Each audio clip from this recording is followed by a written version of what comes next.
Welcome to this edition of The Advance. I'm Michael Quinn Sullivan, publisher of Texas Scorecard, sitting here with Brandon Waltons, our senior editor.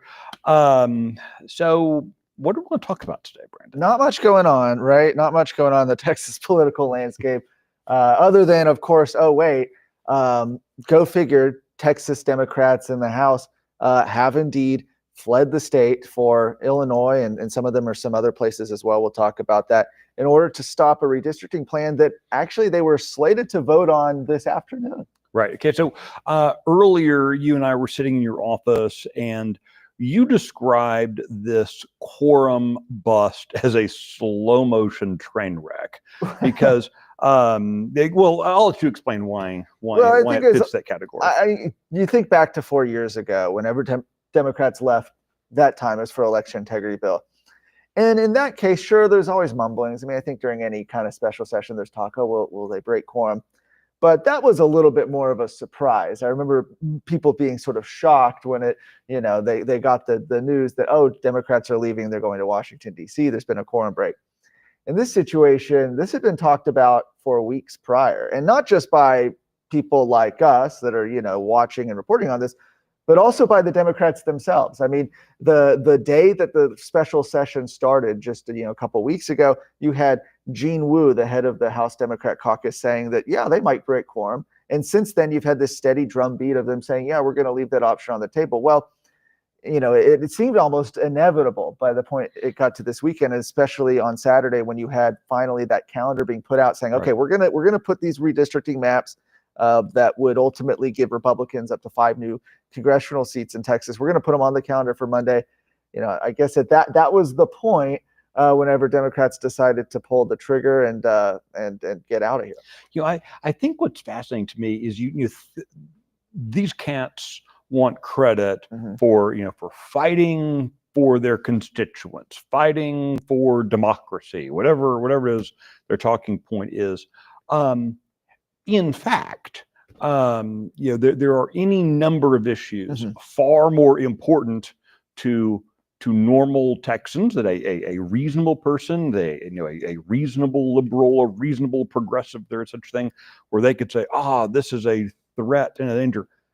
Democrats never left. The only time the Texas House Democrat caucus has busted the state's constitutional quorum requirement is over congressional or over things related to their elections, things that make it easier or harder for them to get elected. They have absolutely no regard. Why didn't they bust quorum for school choice? Why didn't they bust quorum for kind of all these other kind of things they could have? But instead, when push comes to shove, they are busting quorum because they don't want voter ID. They don't want voter integrity. They don't want to make sure the ballot box is secure. And they sure don't want our congressional districts and our state house districts and our state senate districts looking like the Texas electorate. Yes, and something that is different this time, because you think people keep drawing the comparison. It's hard not to make the fact that we did just go through this 4 years ago. Big difference then has been already what we've seen as far as a reaction from Governor Greg Abbott particularly, but from House Speaker Dustin Burrows as well yesterday, and some members of the legislature. 4 years ago when this happened, the House basically stood around for a month and a half, and every day they would try to gavel in. They would dismiss members and try again the next day. It sort of became a joke. Very performative. Very, very performative, and nothing really being done. People remember when they came back, there were no consequences, right? And so there's been talk that, the legislature, the House and the governor and everybody involved is going to need to do more this time. Now, the point there also being that it would really be hard to do less, right, than they did in 2021. So anything they do would be an escalation. But the governor, I think, took that to a level that a lot of people weren't expecting, certainly out of the gate last night when he put out his statement, which not only condemned, as you would expect, the Democrats for leaving, but also saying that he's going to move to begin essentially a process of potentially vacating the seats of these Democrat members who flee if they don't show up at 3 o'clock this afternoon when the House is slated to meet. And he mentions that this plane that they're going on, their lodging, all that, if they've received donations, if that's being donated, that would be a felony, essentially bribery, Right. which makes sense. You couldn't be given a private jet flight in exchange for voting yes or no on a specific bill. That would obviously be bribery. This would be a similar thing. This is a legislative action, in this case, breaking quorum, not taking a vote. So he makes that argument.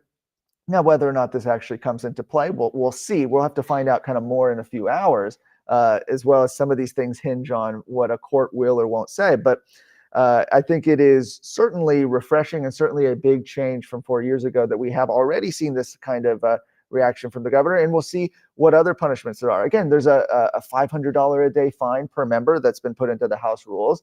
That's new. Yeah. That's new. So we'll find out. Yeah. So the first quorum break was in the early 2000s over congressional redistricting.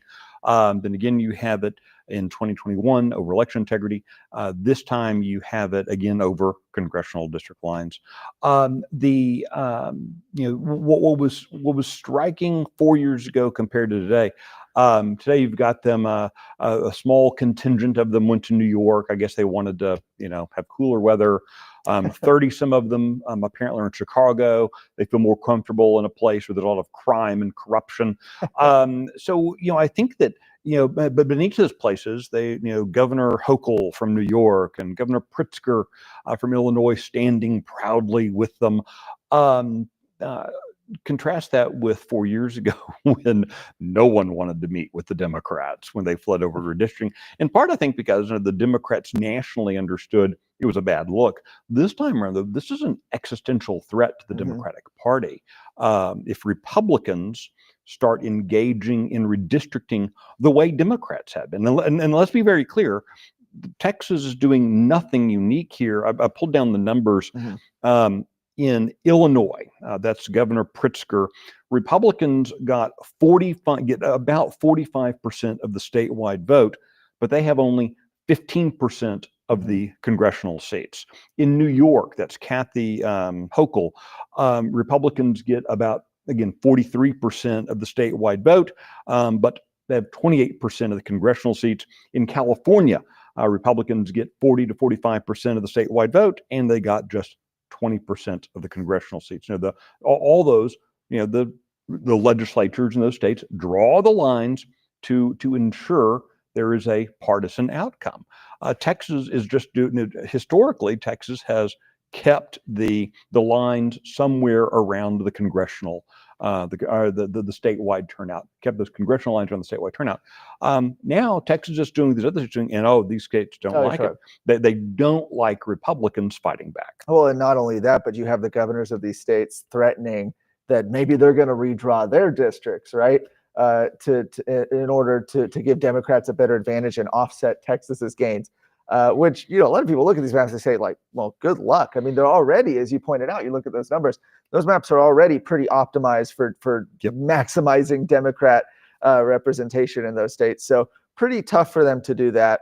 Look, redistricting is obviously a partisan process. It's something that happens. People can, like it, not like it, complain about it, but it is a reality. And it's something that Texas, engages in just like every other state. Of course, the only reason that we see Democrats upset about it is that in this situation, it would put them at a disadvantage. But keep in mind, this is a Democrat party that hasn't won an election, right? It hasn't won any sort of statewide election in decades in Texas. This is what happens. Well, and I think and again, I'm going to sound like I'm cheerleading for the Republicans here for a second, which I don't think I intend to do.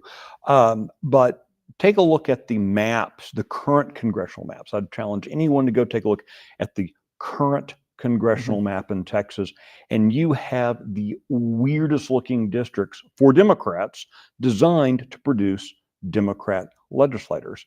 One district, Greg Kazar, this weird little sliver of a district that's at one point like a house wide, a home wide, going from the outskirts of Austin down around into San Antonio, all specifically designed, pulling in very specific Democrat voters so that he could have that seat. There is zero connection between the individuals in central San Antonio with the individuals in the outskirts of Austin. It was a map drawn to give you a Democrat winner. So now that district looks a little more compact, looks like the kind of shape that you would have to keep people together. So the Republicans are actually drawing lines that make sense with this map, rather than to give Democrats a falsely inflated sense of self-importance. Exactly. So looking a little bit forward, I think the question is, what happens next? So, okay, we say, let's assume this afternoon there's not a quorum. Democrats say that they have enough people gone that there won't be a quorum. Keep in mind, the way the math works, if every Republican shows up, then you only need a dozen Democrats to show up to have a quorum. But let's say they don't have that. What happens next? Well, obviously the governor has put out his threat to initiate this process to vacate those seats. There potentially could be those fines. As far as the special session itself, depending on how long this goes, governor can call as many special sessions as he wants, so he can keep calling them back. Certainly a possibility. Interesting, watching and flipping some of the channels this morning, seeing what some of the Democrats, Gene Wu, I think, was on MSNBC or one of those networks this morning, essentially saying that they're in this for the long haul, and they're there until essentially they can get public opinion behind them on a nationwide level, which I think if that is the benchmark for them, they're going to be gone for a while, right? I think it's really hard to get somebody to care in another state about, any political issue to begin with, right? But then especially, some redistricting issue that's happening in Texas, 1,000 miles away, that's going to be tough. Another big difference from 4 years ago is that 4 years ago there was the Biden-Harris White House. Right. Now you've got the Trump White House there. What does that mean? What effect does that have on it? It just doesn't seem like they're set up for success. It's not really clear what the end game is going to be at this point, other than fundraising and getting attention. And so folks understand, general process is that the House cannot conduct business when there's not a quorum present. They can, though, the House members can, under the House rules, whoever is there for what would have been a regularly called meeting of the legislators, like today at 3:00, the members present can vote to levy fines on those absent members. So that's going to be something looking for at 3:00 today. Speaker Burrows and the Republican majority, the Republicans who are in town with whoever Democrats are hanging around, to see, are they going to start levying those fines today? Do they give them a day? Those are the kind of things to be watching for at 3:00 today, and then see, probably tomorrow morning, is the governor going to follow through on beginning the judicial process of declaring the seats vacant, and following that up, then I guess with how quickly can the governor call an election?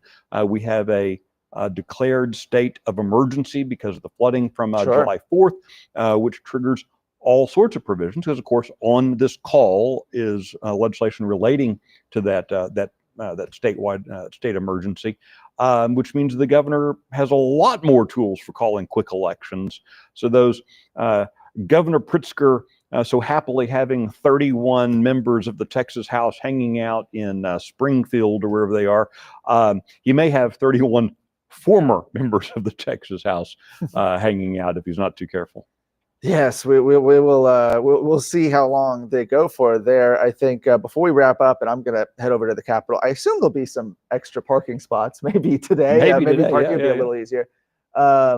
There are two chambers here. So Texas Senate Democrats have not left.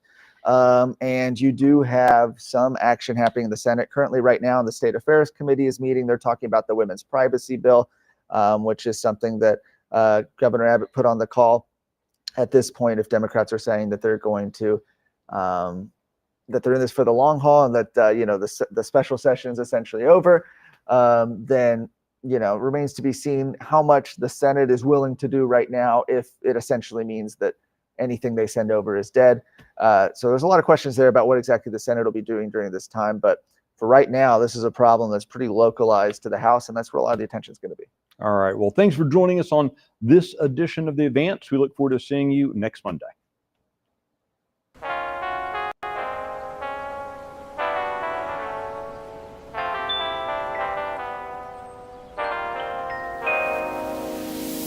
you.